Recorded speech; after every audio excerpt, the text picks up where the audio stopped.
Golden State Media Concepts bring you Book Review Podcast, a haven for bookworms of all ages and the widest genres, from mystery to memoirs, romance to comedy, fantasy to sci-fi. If you love to read, this is a podcast for you. It's the Golden State Media Concepts Book Review Podcast.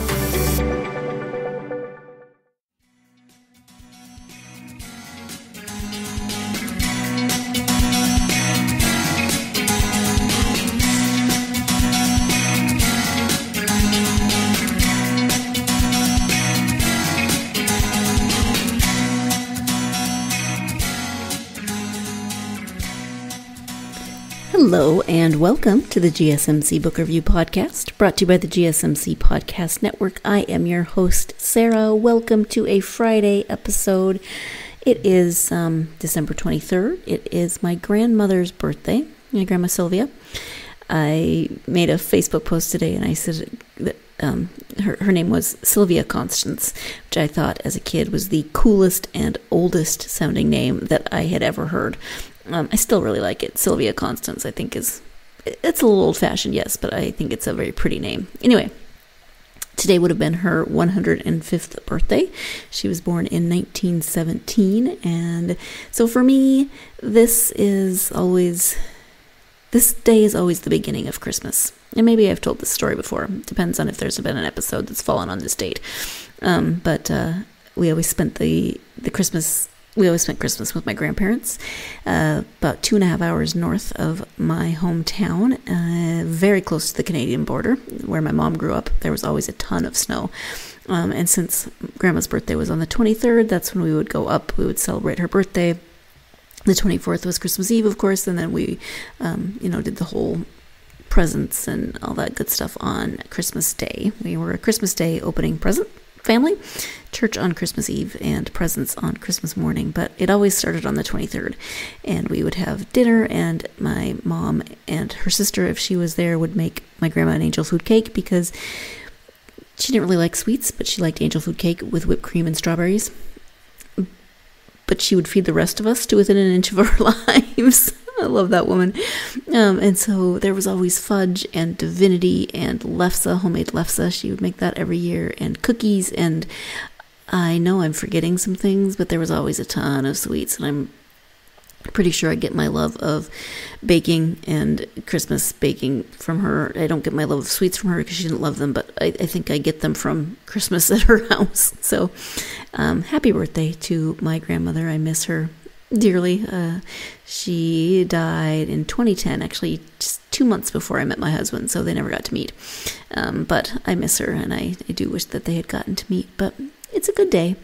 And I did not eat angel food cake today. I didn't have time to make one, and they don't, I'm sure, could I find a box cake mix here? I mean, a box cake mix, yes, I've seen them. Have I seen an angel food box cake mix here?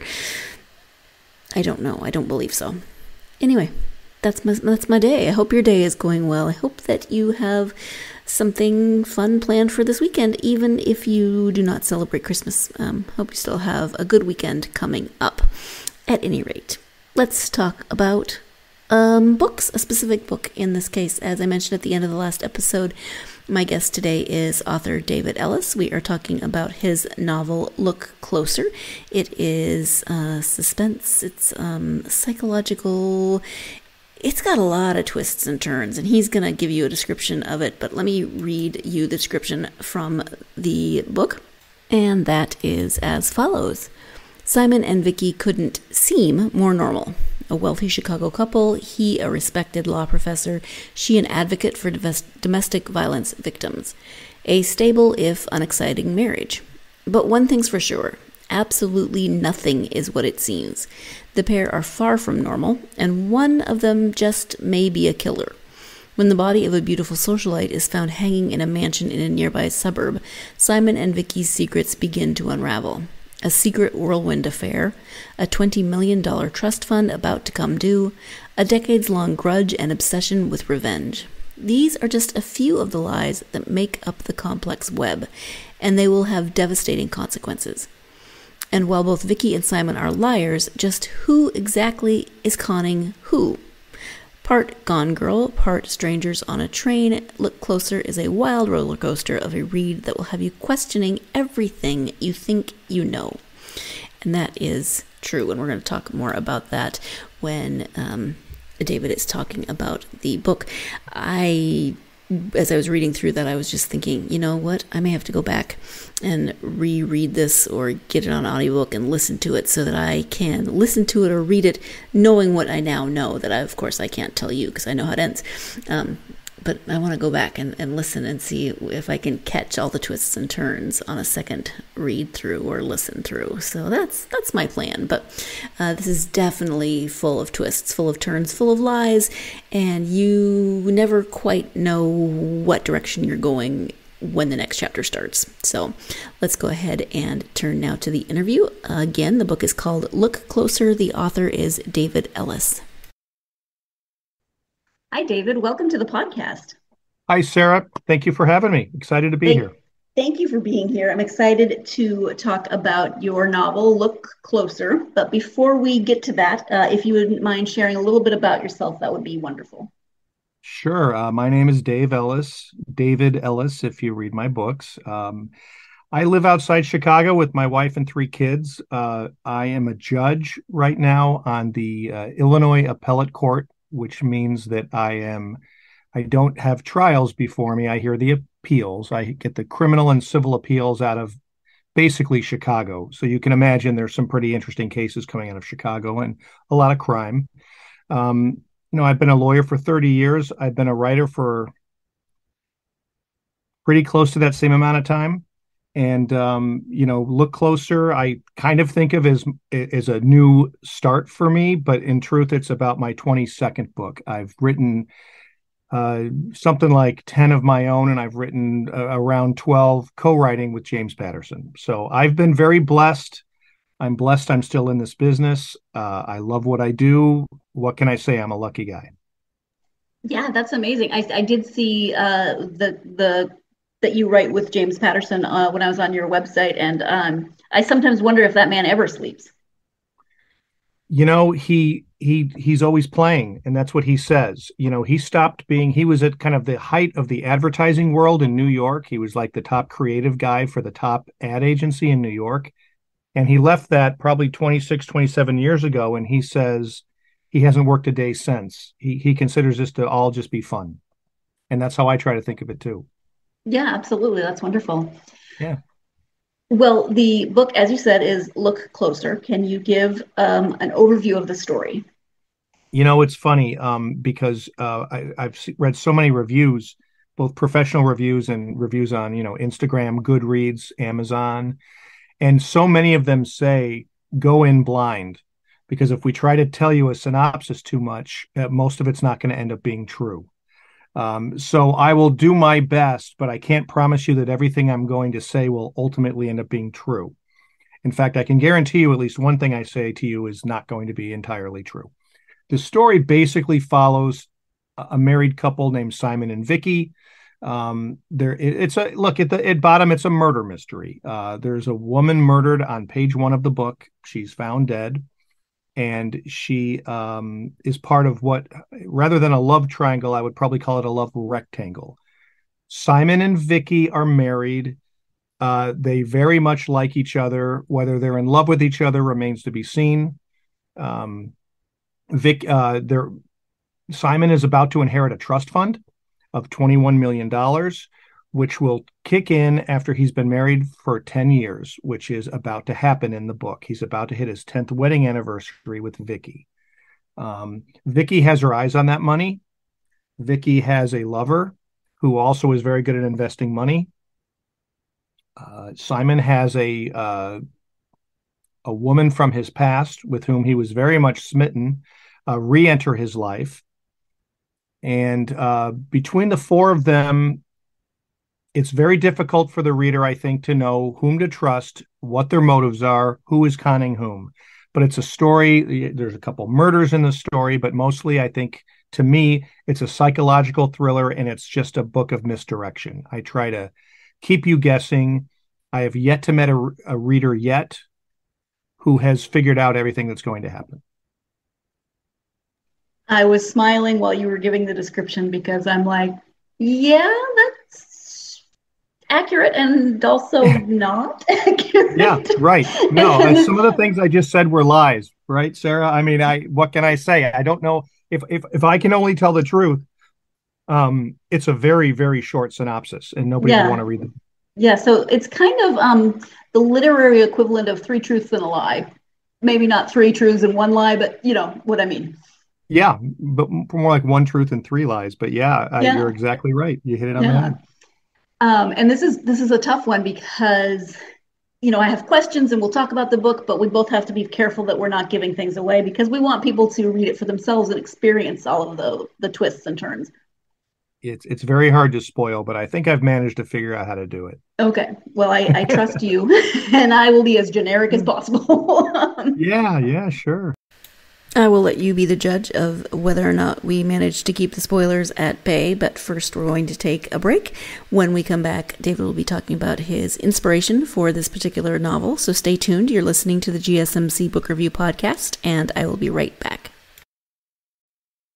Are you tired of the same old news? Are you sick of the seemingly endless political spin and negativity? The GSMC America Still Beautiful podcast is a weekly news podcast covering all the top positive and uplifting news stories. We cover stories that will inspire, uplift, and remind you of the good in the world. Tune into the Golden State Media Concepts America Still Beautiful podcast to get all the great and positive news stories of today. Download the GSMC America Still Beautiful podcast on iTunes, Stitcher, SoundCloud, Google Play, or anywhere you find podcasts. Just type GSMC in the search bar.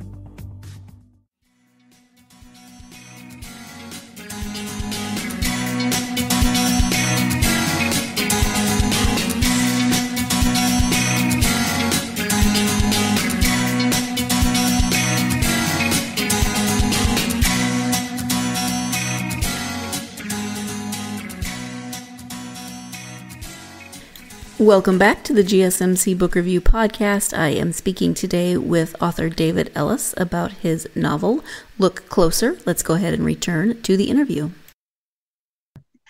So, what was your inspiration for this book? Well, you know, a couple things.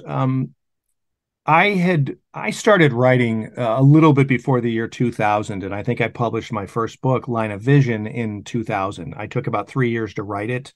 I thought a lot about it. I obsessed over it. I obsessed over the characters. And then, you know, that book did quite well. It won the Edgar Award for Best First Novel. And suddenly I was kind of a big deal in the publishing industry. And then it became a business, Sarah. And it became, okay, Dave, when can you get your next book done? We want you to do a book a year. And that's good and bad. The good news is they want me to do a book a year. I've arrived. The bad news is they want me to do a book a year. And they wanted me to focus on the law and legal thrillers, which was fine because that was a pretty big deal back then. And I liked it. And I think I did a good job with it as I kept writing. But then, fast forward about 10, 11 years. And I realized what I really loved was writing psychological thrillers. That's what Line of Vision was. I mean, yes, it was kind of a legal thriller, but what made Line of Vision special, I think, was the psychological aspect and the unreliable narrator. And I wanted to get back to that, more of an at-home, domestic suspense psychological thriller. I got into a bit of an argument with my publisher about that. I walked away from a 2-book contract with my publisher. And at this point, we're around 2014. And I had just become a judge. And I was writing books with Patterson. And I said, I think I'm going to take a break from writing my own books. I'm going to take a breath. I have little baby children at that point. I'm just becoming a judge. And I need to rethink what I want to do. Well, that break turned into about 5 or 6 years. And, that's all good stuff just because things were going fine for me. But I kept thinking, I want to get back to it. I want to write my own books again. And I want to get into the psychological stuff. So I started conceiving Simon, and then I started conceiving Vicky, and I obsessed about him for a while. And then, as you know, Sarah, as everybody in the world knows, COVID hit. And so my wife said to me at that point, if you're ever going to have time to write one of your own books, it's now. I mean, we're home literally 24 hours a day. So that's when I started writing it. And one decision I made, besides just what I wanted to do with Simon and Vicky and then the cast of supporting characters, is I wanted the book to be fun. You know, COVID was a very dreary, depressing time. A lot of us lost people. I lost someone close to me. I lost a member of the family, my brother-in-law, and it was just crappy, right? It was just a terrible time. And I thought, what I like to watch when I'm streaming a show, or what I like to read when I have the time to read, which is not very often, I like the stories that keep me guessing in a good way, that they're good, fair surprises. They get me going down one road, then suddenly they do a sharp right turn. I'm like, what just happened? Oh my God, that's crazy. I love it. And I wanted to keep doing that, not just a surprise at the end. I wanted to do that throughout the story, almost as if the book were an 8-episode streaming show, right? And each episode ended with a cliffhanger. I wanted to do that. I wanted to keep surprising the reader and just have fun. And if you want to read this book on a deeper psychological level, I think you can, and I think you can enjoy it. But if you want to read this as a beach read, I think it reads that way too. And I've never, ever, Sarah, I've never said that about one of my books. It's a beach read.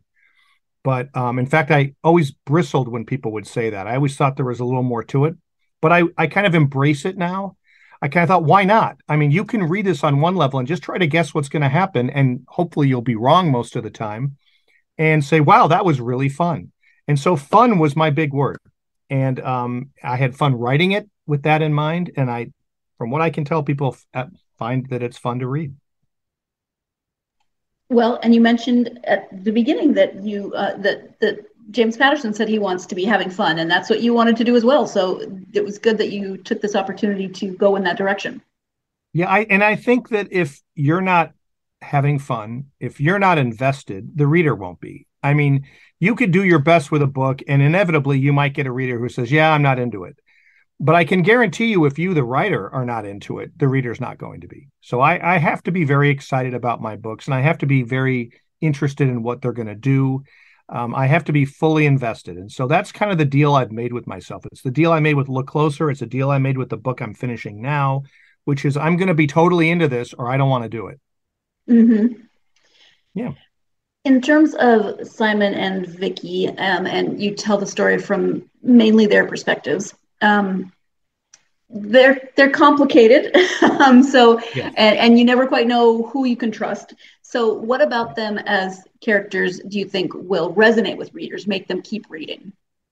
Well, I try to make people human, and I always struggle a little bit with women characters because I'm not a woman, and I always try to think of all the women in my life, and I always try to remind myself they can be just as diabolical as men. They can be just as petty as men. They can just be as evil as men.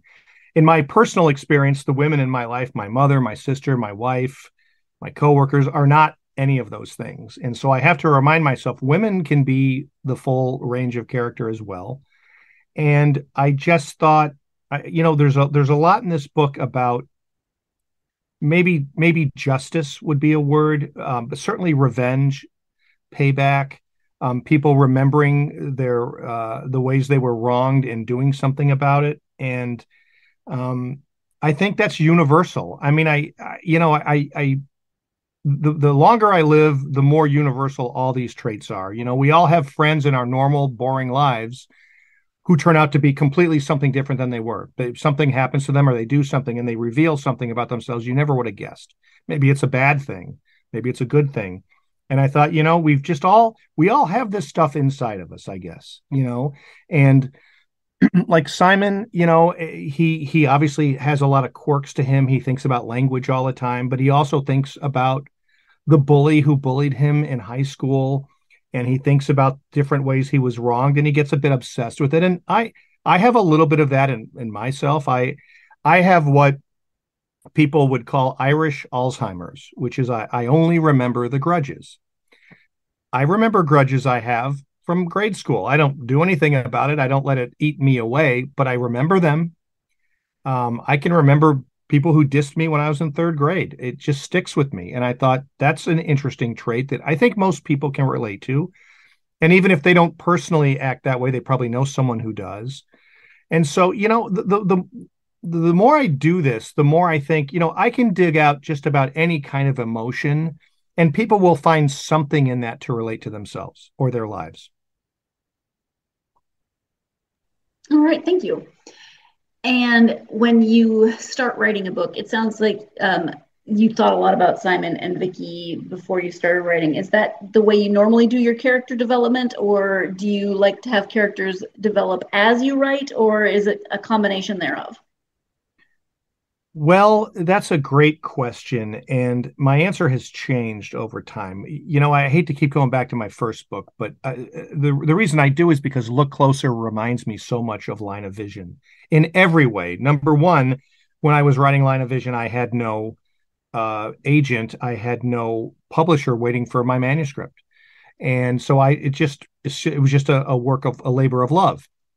Just something I wanted to do. When I wrote Look Closer, I had walked away long enough from my publisher that they weren't holding their breath. They were still waiting for me to do something, but they had no idea I was doing something. I just was putting it together. And so, I guess as I look back at what made Line of Vision so special, it's that I started with a character. I started with a guy named Marty, and I built a story around him. And again, kudos to my wife for pointing this out, that was actually what I liked to do the best. I decided with Look Closer, I was going to start with characters. And so I pretty much fully developed Simon in my mind and Vicky in my mind before I began. That's unusual for me. The other characters, there's two other viewpoints. There's a police officer named Jane Burke, and there is a love interest named Christian. And those characters, I think, they do come alive as you go through the book, and that's always what's fun about writing, is these fictional characters come to life as you're writing, and you find yourself writing them in a slightly different way than you originally thought. So I try to go in with, especially with the more minor characters, I try to go in with an idea, and then I kind of watch it unfold. And that's kind of fun. It's the organic process of writing can make it really exciting. Yeah, I can imagine it. It's fun to see how they may develop even as you're writing, even when you do have a good understanding of them before you start. Yeah, it's great. It's really fun. How about research? Did you do any particular types of research for the book? Well, I had some advantages because I'm a judge. And so one of the big law enforcement techniques used in the book, it plays a fairly prominent role, for example, is the way you track people by their cell phones. Cell site location information is the technical term. The acronym is CSLI. And I have had cases involving it. So I've had, when you track somebody by their cellular phone, you implicate the Fourth Amendment. That's considered a search. At least arguably it is. And so the constitutional challenges that are raised when the police use that and it's used against you in court is a Fourth Amendment challenge. And I've had a few cases. And so I really got to know that technology. And then you've got a devious mind like mine. And I start saying, well, what can I do with that technology? And that was probably the biggest amount of research I did, but it was sort of right in front of me. I kind of did the research by being a judge. Other than that, I set it in the Chicago area, which was comfortable for me. I also just think Chicago is a great setting. So that kind of freed me up from having to do too much research other than the forensic technology. Mm-hmm. Makes sense. Yeah. Let's go ahead and take the second break of the episode. When we come back, David will be talking about why he likes to write in this particular genre or style. As I kind of jokingly said to him at one point, why he likes to lie to us listeners. So we'll be talking about that after the break. Stay tuned. You're listening to the GSMC Book Review Podcast, and I'll be right back. Tired of searching the vast jungle of podcasts? Now listen close and hear this out.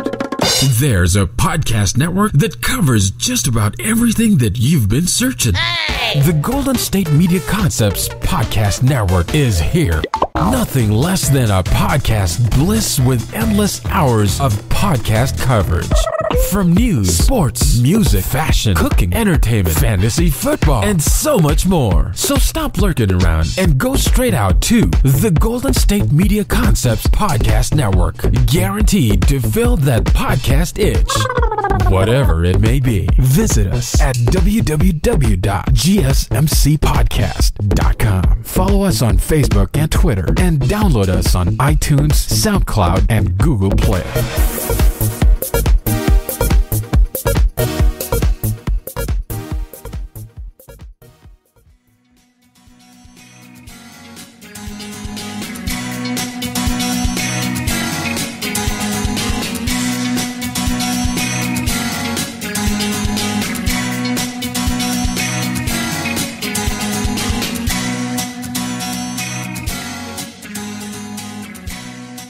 Welcome back to the GSMC Book Review Podcast and my interview with author David Ellis about his novel Look Closer.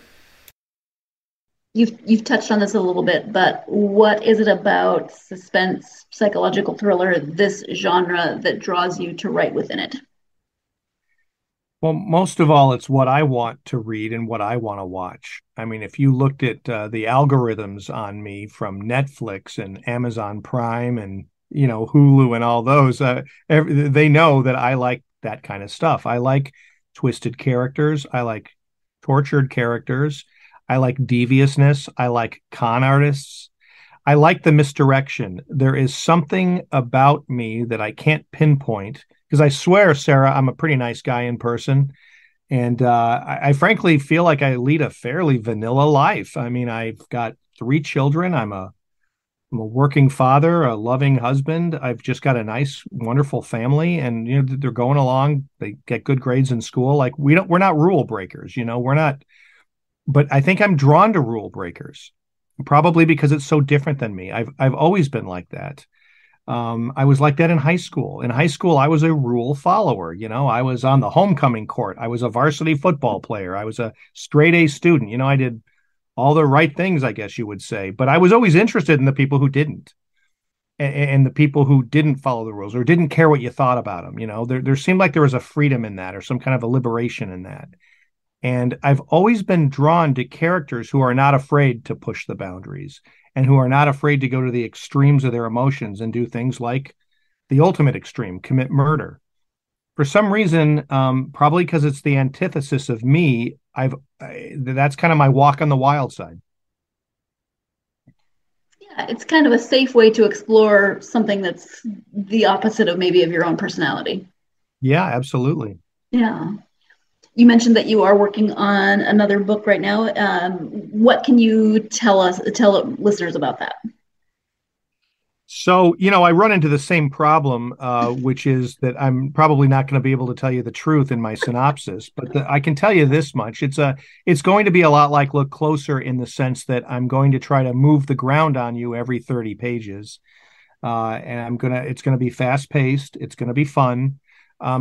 The principal subject matter here is not so much an affair or a trust fund like it is in Look Closer. It's an FBI investigation where the protagonist, a guy named Leo, finds himself ensnared in an undercover sting operation, and he's forced to go undercover for the FBI in a very dangerous situation. And in fact, my publisher was a little, when I first pitched it, she said, well, that sounds very gritty. That sounds like, The Departed, or Donnie Brasco, or one of these undercover movies, and I said, it's really not going to be like that, but that is the setting. It's a little more hardcore than a traditional domestic suspense, but at the end of the day, it's still going to leave you with the game that I like to play with the reader, is who's the good guy, who's the bad guy, who's conning whom. And I've got it almost done, and I'm very happy with it. I think it's going to be another fun one.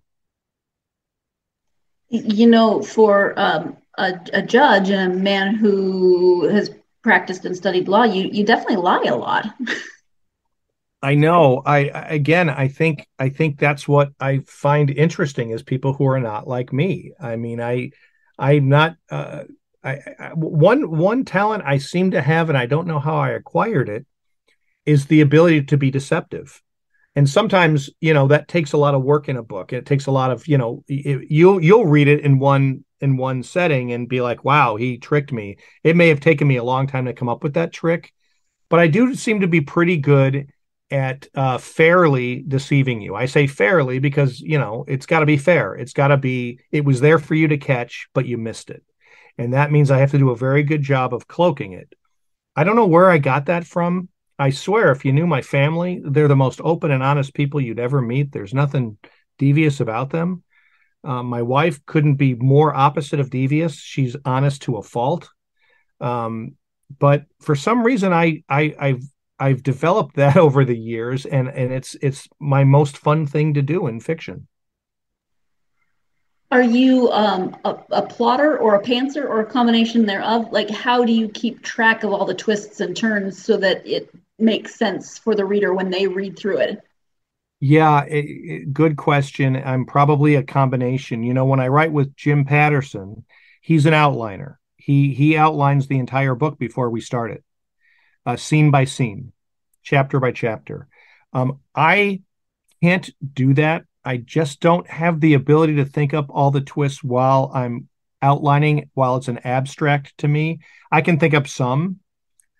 I can maybe think of a surprise ending, but it's while I'm writing. It's not efficient, Sarah. I mean, I wish I could do what Jim Patterson does, because that's efficient, right? You just do the outline and then you write the scenes and you're done. I change my mind as I go along. I come up with ideas midway through and have to go back and change a bunch of stuff. I just this morning I was writing the new version, my next book, and I came up with an idea. And it was going to require me to change some stuff I'd already done, but I love the idea. Just another thing I can slowly bleed out as a revelation. Yeah, I want there to be new revelations throughout the book. I want you to keep saying, okay, I think it's one thing, and then suddenly it's something different. And sometimes I have to actually start living with the characters and writing the scenes, literally writing the chapters, and then I'll stop and say, wait a second, I can do this instead, in a way that I can't do that before I've written the book. I don't have that ability to do it. I'm not a complete pantser. I don't do that. I do have some ideas, but I definitely change it as I go along. Do you, as the author, then you're also, of course, doing a lot of edits, so you're going back through yourself, but do you have someone else or a team of people that help you to go through it to make sure continuity is there?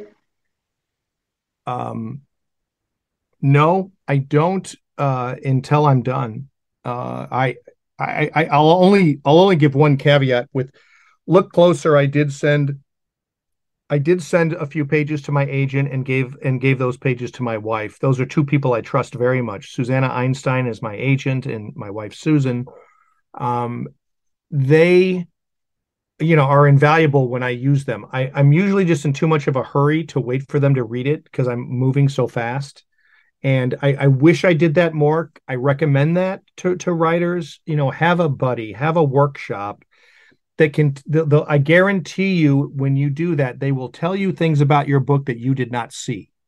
That always happens to me. I think I'm pretty good about being objective about my books, but every time I show it to somebody else, they say at least one thing that is different than what I thought was the impression I was giving.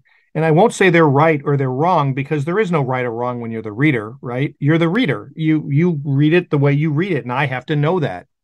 And so it on the one hand, I don't do it, but on the other hand, I recommend it to others. Have somebody who number one, is willing to be brutally honest with you, just brutally honest. And number two, who's good at this, who's smart. And the revelations you get can be nothing short of astounding. I just the other day, I did share a few chapters of my next book with a trusted friend, and she told me something, and I said, "Yo, you got to be kidding! That's what you think?" And she said, "Well, that's what I think from this." And I said, "Okay, well, that's good, really good for me to know. I got to make some adjustments." So it's a great tool. I just usually am in too much of a hurry to use it. But that's a fascinating way to think about it.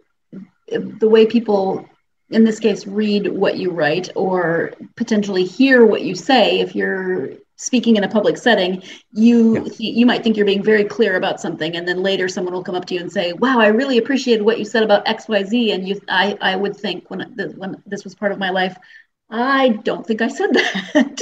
Yeah, or I didn't mean it that way. Yeah, exactly. I've had that happen many times in all kinds of different settings.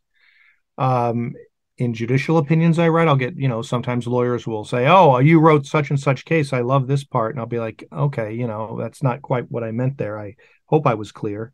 But or just people will tell you. I mean, I've had people get mad at me for things that I said, and I'll say, "Oh, that's not what I meant. I didn't mean that at all." Yeah, I have that problem orally all the time with speaking. But the same with writing. I mean, my motto is the reader is never wrong. So if the reader, sometimes you can't do anything about it, but if the reader is getting it a certain way, that's their prerogative to do. They're the reader. And so that may mean that you didn't do something as well as you should have. It can be a tough balancing act. Yeah, I can imagine. In terms of writing, you've written for a while, and I'm sure as a lawyer, as a judge, you do all kinds of writing. But what was the push that made you finally decide to write for publication? So what I always tell people is I was a writer before I was a lawyer. I was a writer when I was a child. I would write short stories. I wrote a play once. And nobody was asking me to do it. Well, actually, I take that back. And that is one of the things, I guess it's worthy of comment here, which is there was some creative writing going on in grade school. I went beyond that and did it on my own, but there was some creative writing. And what's interesting is as you get older in school, at least at the time I was in school, you get to junior high. I think we call it middle school now. Seventh, eighth grade, that kind of thing. They stopped having creative writing courses and they stopped having you write for a grade. You would have English classes and literature you would study, but they never had you just write for fun, for fiction, creative writing. And, then I got to high school, same thing, no real curriculum for that. And then I go to college and high school, college, that's me playing sports and chasing girls and trying to get good grades on the stuff I was assigned to do.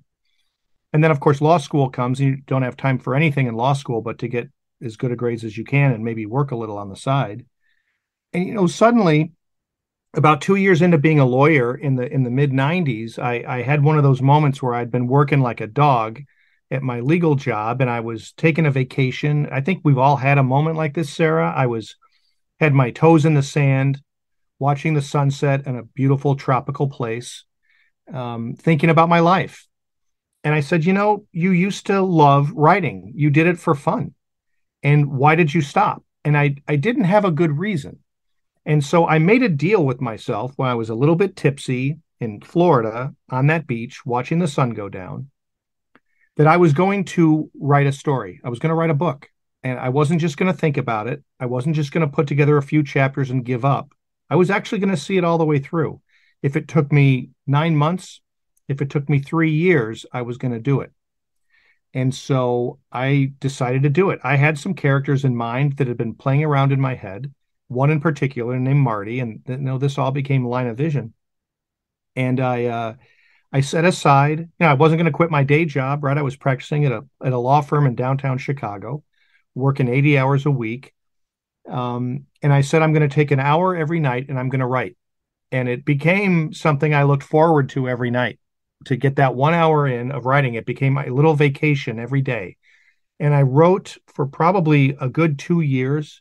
I changed everything I'd written at some point. It started with the past tense. I changed it to present tense. It started with third person. I changed it to first person. I just built up muscles. I just kept writing stuff that wasn't very good. And I was able to recognize that it wasn't very good. And I kept making it a little bit better. I just kept building up those muscles over those years. It took me 3 years to get a completed manuscript, and it took me quite a while to get an agent after that. But I always had it in me, and I tell this story because to anybody out there who is either in the position I was in back then or who has a child who's in grade school or middle school or a grandchild, the children may have to do this on their own. We may need to be encouraging our kids to write stories without it being part of a school curriculum, just, at home for fun. And that's what I wish I had done more of when I was a child. But I think I'm trying to do that with my kids now. Yeah, I love that because they might not be. It just depends on where they go to school, right? It could be a completely different curriculum than some other family. Absolutely, in a different state. So yeah. It's time for the last break of the podcast. But as David was talking about creative writing in elementary school and not writing in junior high, I also called it junior high, still do. In high school, I tried to think if when I remember not doing creative writing projects, and we did them at least with one of my two English teachers in high school. I went to a very small high school. We only had two English teachers, so you got the same one for freshman and junior year and sophomore and senior year. And I know with the one that I took freshman and junior English from, we did creative writing projects, or at least projects where we were, writing some kind of fiction or story, not just studying grammar and reading all the weird classics that we had to read. I think we did it in the other English teachers' classes as well, but I specifically remember in the one. So there was some of it. I also know that it was stressful, and I overthought every time. No, you know what? I overthought every assignment because that's what I do. I overthink, and if there's not specific instructions and you have to come up with your own topic, I would always panic at first because I just give me an outline. So anyway, that's enough out of me about that. Let's take that break. And when we come back, David will give his advice to people who may want to write, especially in this psychological kind of genre. So stay tuned. You're listening to the GSMC Book Review Podcast, and I'll be right back. Pets bring such joy to our lives, and the GSMC Pets Podcast is here to share in that joy. We'll tell stories of pets finding their forever homes, acting in unexpected ways, being helpful, or just being silly.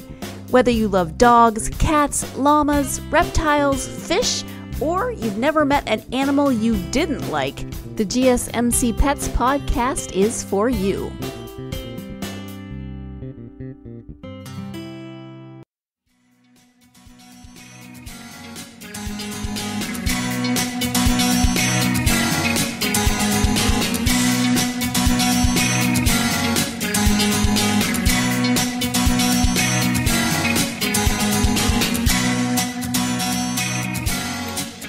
Welcome back to the GSMC Book Review Podcast and the conclusion of my interview with author David Ellis. In terms of your own experience with writing, do you have advice for aspiring authors? Well, I would say, number one, be passionate about what you're writing. In some ways, be a little bit selfish and write for yourself. I know a lot of people like to put their finger to the wind and say, what's hot right now? Are legal thrillers hot right now? Are romantic thrillers, domestic suspense, ticking clock thrillers? What's hot right now?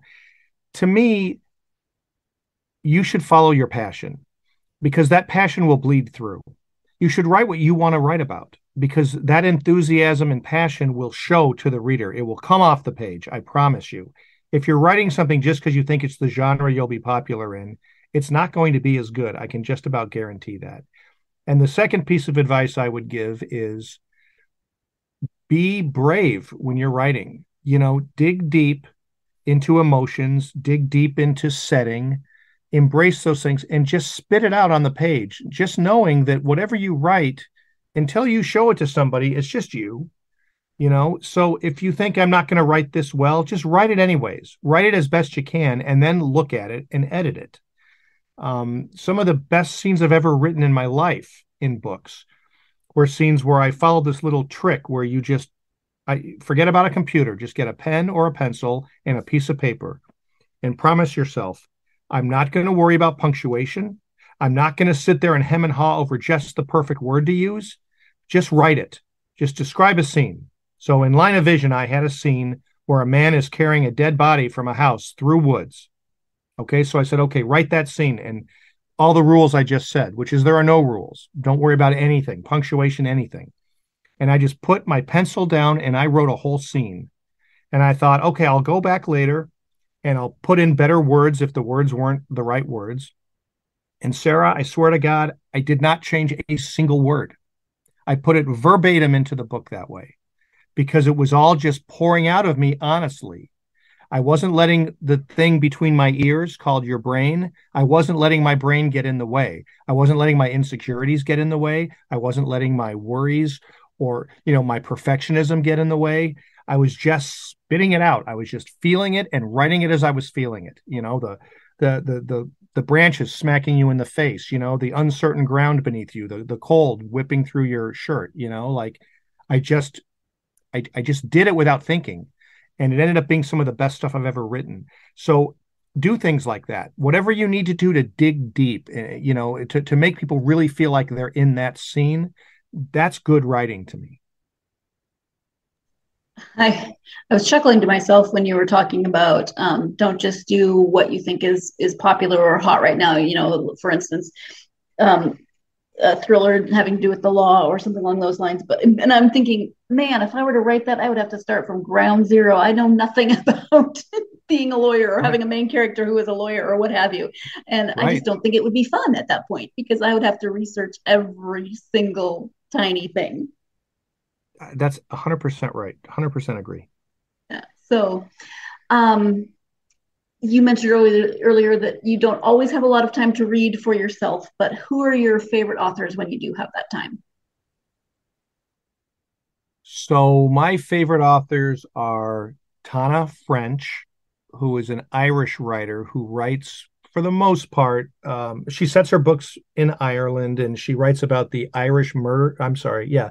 I think it's called the Murder Squad. It's in Dublin. There is no murder squad, but it's basically a bunch of detectives. And she writes out of that. She uses different characters for each book. Her prose is beautiful and her atmosphere is haunting. I would mention Megan Abbott, and I would say many of the same things about Megan. I've met her once. We were both up for the LA Times Book Prize once. Neither one of us won, but she was a wonderful lady.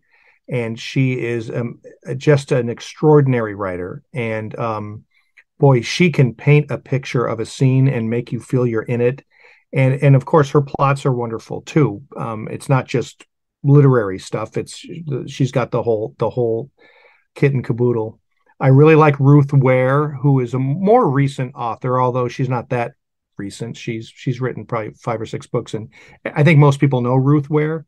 She's pretty big now. I think she's absolutely great. And a new writer I would mention is a woman named Hannah Morrissey. Hannah Morrissey just came out with a book called The Widowmaker, and her first book was called Hello Transcriber. She lives up in Wisconsin, and I've met her, and I think she is a budding superstar. She writes very dark thrillers and mysteries.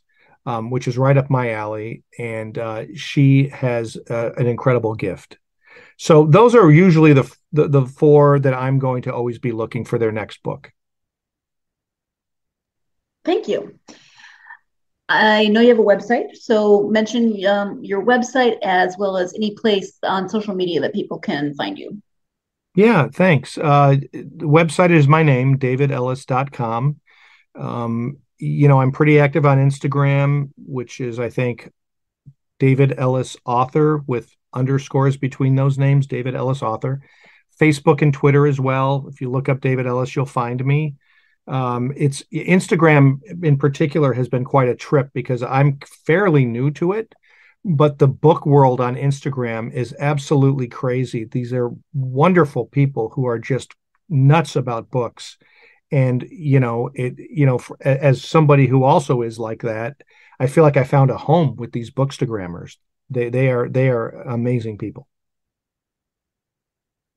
I agree. I've had a similar experience, but I also love how we've created new words like bookstagram and book talk on TikTok and all these different communities that form on social media around books.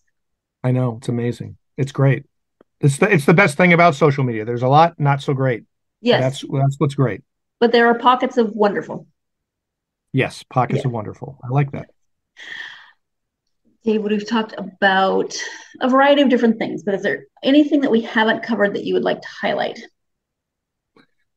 No, only to say that I really think you'll Look Closer if you read it, and whether you like it or not, it's been quite a overwhelmingly positive response. But whether you like it or not, I'd like to hear from you, and not so I can steal your email address and send you a bunch of newsletters. I will if you want me to, but more just the feedback of readers is so important. And the feedback I got from Look Closer made a difference to how I'm writing my next book. It really is great to hear from readers, even if it's negative. It's such a valuable resource because ultimately I'm writing these books for you, the reader. Yes, absolutely. Well, thank you so much for your time. I really appreciate you taking the time to talk to me about Look Closer and writing in general. Yeah, it was great, Sarah. Anytime. Thank you for your time. Thank you once again to David for joining me to talk about Look Closer and some of his other writings. As always, I greatly appreciate when authors come to talk to me. So thank you to David. If you are a fan of this genre and you like books that are going to keep you guessing and that are full of twists and turns and you're never quite sure who you can trust, if anyone, then you should definitely check out Look Closer. And it sounds like possibly his next book as well, with the twists and the turns and the lying and the craziness. So yeah, it is a fun read. Like he was saying that he wanted to have fun, and there were some moments where I actually was kind of laughing at some of the parts, and I didn't expect to be laughing at some of the parts of this book because it is, it's a mystery. There's murder. There's all kinds of craziness going on, but you should definitely check it out if you are interested. Thank you, as always, for joining me. If you are a fan of this podcast, please do me all of those things. For those of you who have listened before, you know what I'm about to say. For those of you who are new, if you would do me the honor of liking, subscribing, following on whatever podcast platform you listen to this podcast on, then you'll know whenever there are new episodes. Also, a review is great. Liked, starred or written, either one helps to get the podcast out to more listeners, and I greatly appreciate any help you can give me on that. And then, of course, social media: Facebook, Twitter, Instagram, and TikTok. You can follow the podcast on all of those social media sites. You can interact with me. Come and ask me questions and tell me what you're reading and what books you've read by the authors that I talk to. I love hearing from listeners. So find the podcast and me on social media and let's have a conversation. If you celebrate Christmas, Merry Christmas. If you are celebrating Hanukkah, happy 6th night of Hanukkah. Did I count that right? Oh, if not, I'm so sorry. But happy Hanukkah if you have been celebrating this week. And if you do celebrate Hanukkah and it's a gift-giving opportunity, I hope you got lots of books. If you're celebrating Christmas this weekend, I hope you find lots of books in your stocking or under the tree or maybe just scattered about the house, like Christmassy Easter eggs that are actually books. That didn't make sense. But anyway, whatever you're celebrating this weekend, I hope that it affords you plenty of time to get yourself lost in a good book. Thank you. You've been listening to the Golden State Media Concepts Book Review Podcast, part of the Golden State Media Concepts Podcast Network. You can find this show and others like it at www.gsmcpodcast.com. Download our podcast on iTunes, Stitcher, SoundCloud, and Google Play. Just type in GSMC to find all the shows from the Golden State Media Concepts Podcast Network, from movies to music, from sports to entertainment, and even weird news. You can also follow us on Twitter and on Facebook. Thank you, and we hope you have enjoyed today's program.